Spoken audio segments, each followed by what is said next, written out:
Vaheguru Ji Ka Khalsa, Vaheguru Ji Ki Fateh, bienvenue à vous mes amis. Aujourd'hui, je vous propose d'aborder un passage de la Gurbani dans lequel Guru Arjan Dev Ji nous explique quelle est la meilleure de toutes les religions. Finalement, quelle est la voie spirituelle la plus utile dans notre monde actuel. Alors vous allez le voir, il ne s'agit jamais pour nos maîtres de mémoire bénis de comparer les religions entre elles et de commencer à faire de la concurrence, parce que tout au long de leurs enseignements, et nous le voyons dans le Shri Guru Granth Sahib Ji Maharaj, des personnes de religions différentes sont citées en exemple. Il n'est jamais indiqué qu'elles doivent quitter leur religion, qu'elles doivent quitter leur pratique religieuse, ou qu'elles doivent abandonner tel ou tel rite religieux. C'est pas du tout ça qui est indiqué, mais à chaque fois, il nous est montré que la première des religions qui doit être pratiquée, quelle que soit la voie spirituelle dans laquelle on se trouve, eh bien, c'est la religion du cœur, c'est-à-dire celle de la dévotion amoureuse au Seigneur Vaheguru, de la relation au Seigneur Vaheguru, qui soit une relation construite sur une vision non duelle, une vision qui recherche l'union parfaite au Seigneur Vaheguru, et que cette union parfaite, effectivement, nous pouvons l'établir dans notre existence là où nous nous trouvons, et non en cherchant illusoirement une réponse dans du prêt-à-penser ou du prêt-à-pratiquer d'un point de vue religieux. Autrement dit, nous allons voir ici que Guru Arjan Dev Ji Sahib nous explique que le temple, la religion, la pratique religieuse et l'inspiration spirituelle se trouvent non pas à l'extérieur de nous, mais bien à l'intérieur de nous.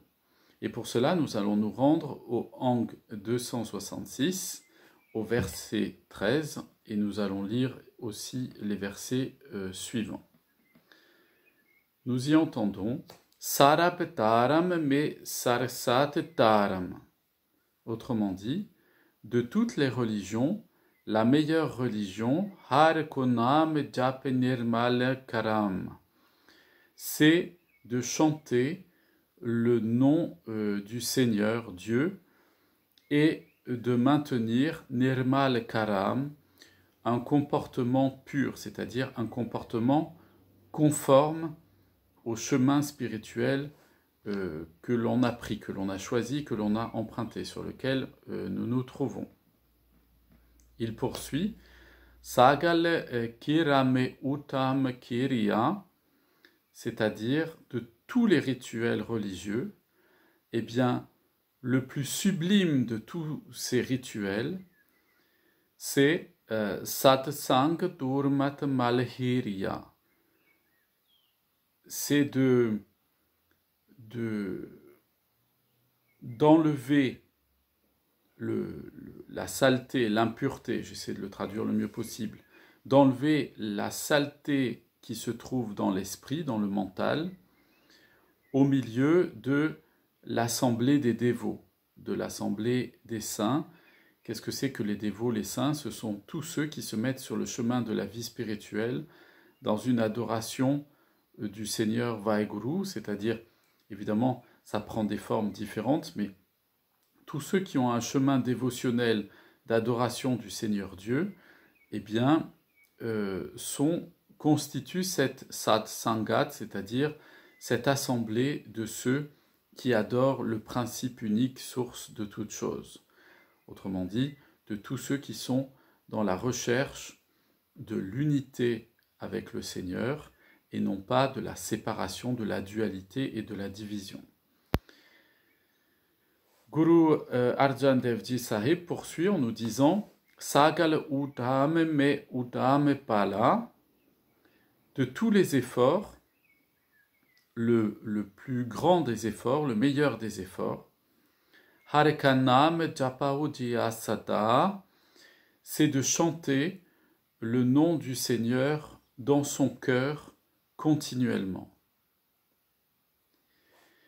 Il poursuit encore Sagal Bhani me Amrit Bhani, de tous les enseignements, l'enseignement qui est le plus semblable au nectar divin, c'est-à-dire qui est le plus divin.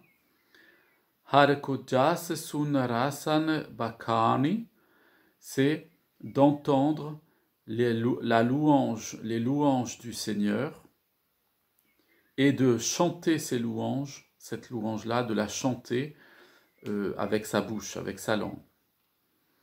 Il poursuit encore, et il conclut d'ailleurs avec cela.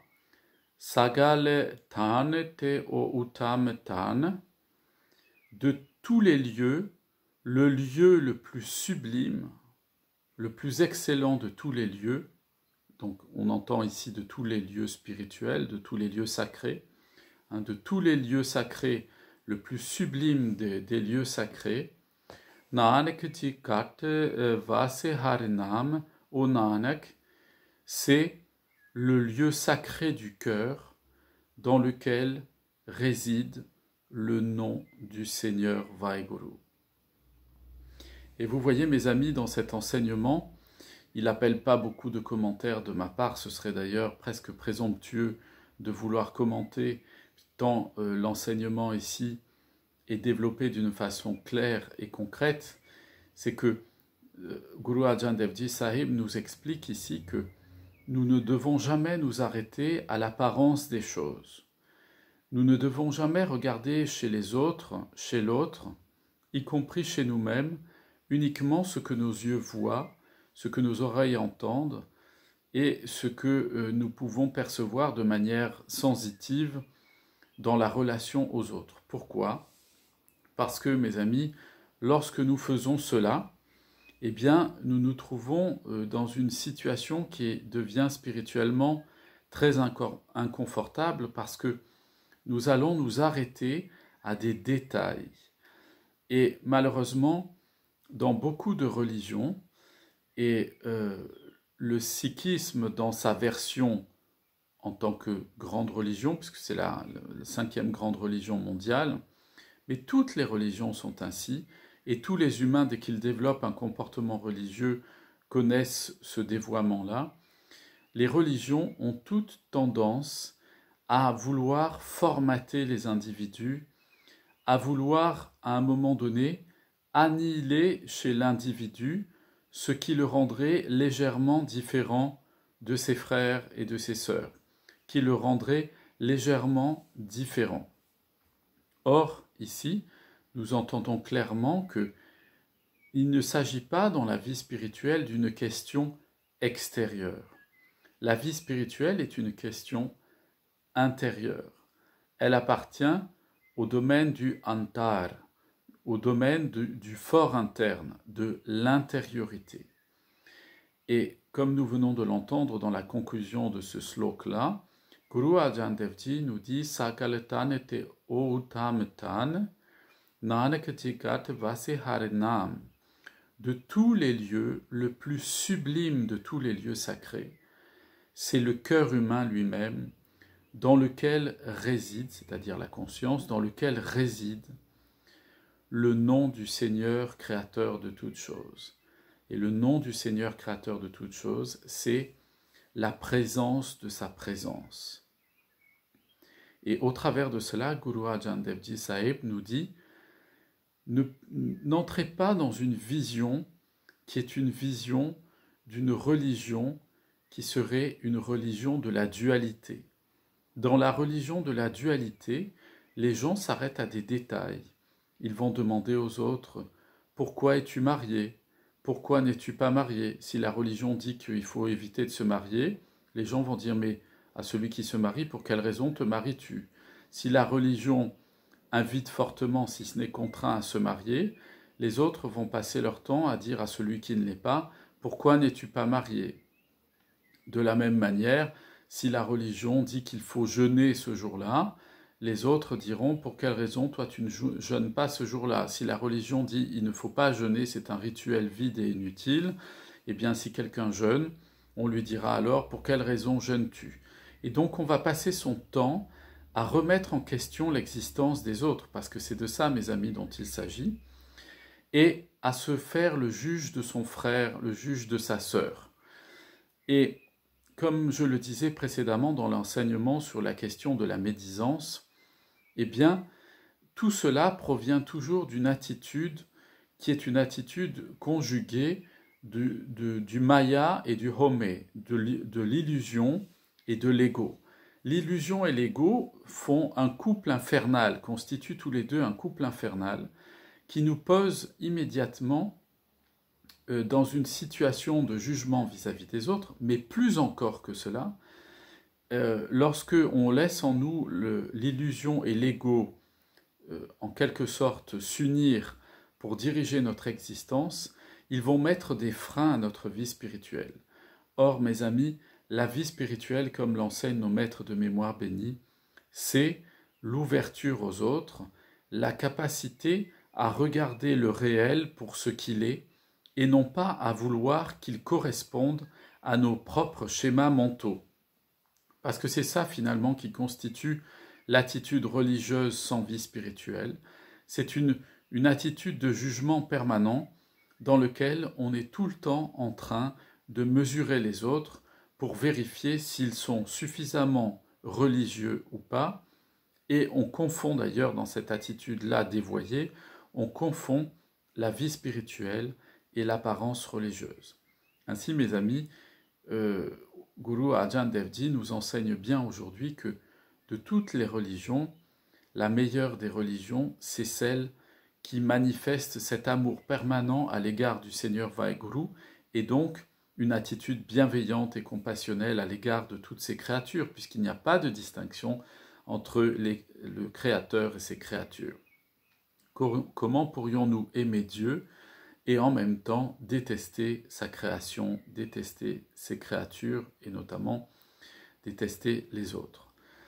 Et d'autre part, Guru Arjan Devji Sahib nous dit que de tous les rituels, le meilleur des rituels, c'est celui qui enlève il dit, la saleté, la salissure en fait, plus exactement la salissure, la poussière qui se trouve dans le cœur et qu'elle est enlevée lorsque on chante les louanges du Seigneur Vaheguru dans l'assemblée des dévots, dans l'assemblée de tous ceux qui adorent le Seigneur suprême. Eh bien, qu'est-ce que cela veut-il dire pour nous, en enseignement concret pour notre vie d'aujourd'hui dans notre monde moderne? Cela veut dire que cette salissure que nous avons dans le cœur, c'est toutes les fausses croyances que nous mettons dans notre cœur et qui nous permettent de nous rassurer pour ne pas avoir beaucoup à changer spirituellement. Et on commence, ces fausses croyances, ce sont toutes les convictions qu'on se met dans le cœur en disant des principes, si vous voulez. On établit pour nous-mêmes des principes et on veut ensuite les imposer aux autres. Mais ces principes nous ont déjà, pour certains d'entre eux, été inculqués lors de notre éducation, lorsque nous étions enfants, par nos familles, par notre culture, par la société dans laquelle nous vivons, par la langue que nous parlons, qui nous conditionne aussi à certaines représentations et certains schémas mentaux. Et donc à partir de cela, mes amis, eh bien, on finit par croire que tout ce que l'on pense, tout ce que l'on croit en soi, c'est la vérité totale et absolue. Il n'en est absolument rien, mes amis. La vérité totale et absolue, elle a un nom. Elle s'appelle la source de la vie. On l'appelle Dieu, on l'appelle Vaheguru, on l'appelle Allah, on l'appelle Ram, on l'appelle Adonai, on l'appelle Vishnu. On peut l'appeler de tous les noms que l'on veut, ça ne change rien à la nature profonde du Seigneur lui-même.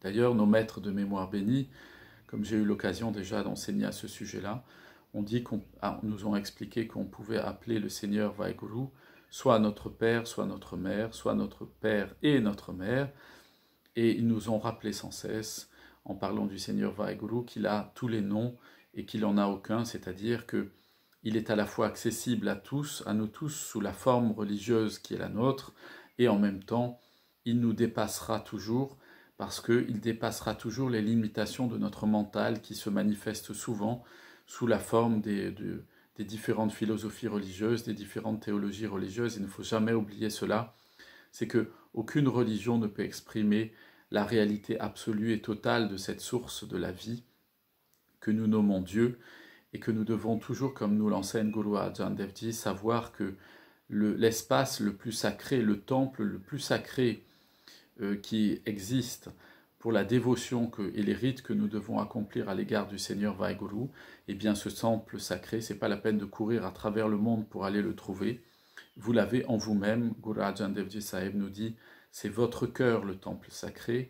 Les rites, c'est toute l'attention que vous portez à ne pas vous laisser illusionner par vos propres croyances personnelles sur ce que devrait être la vie, les autres, et ainsi de suite.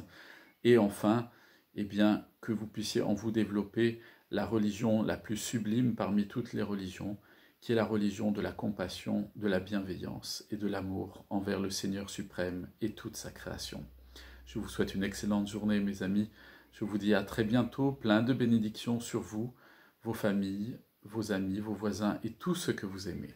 Vaheguru Ji Ka Khalsa, Vaheguru Ji Ki Fateh.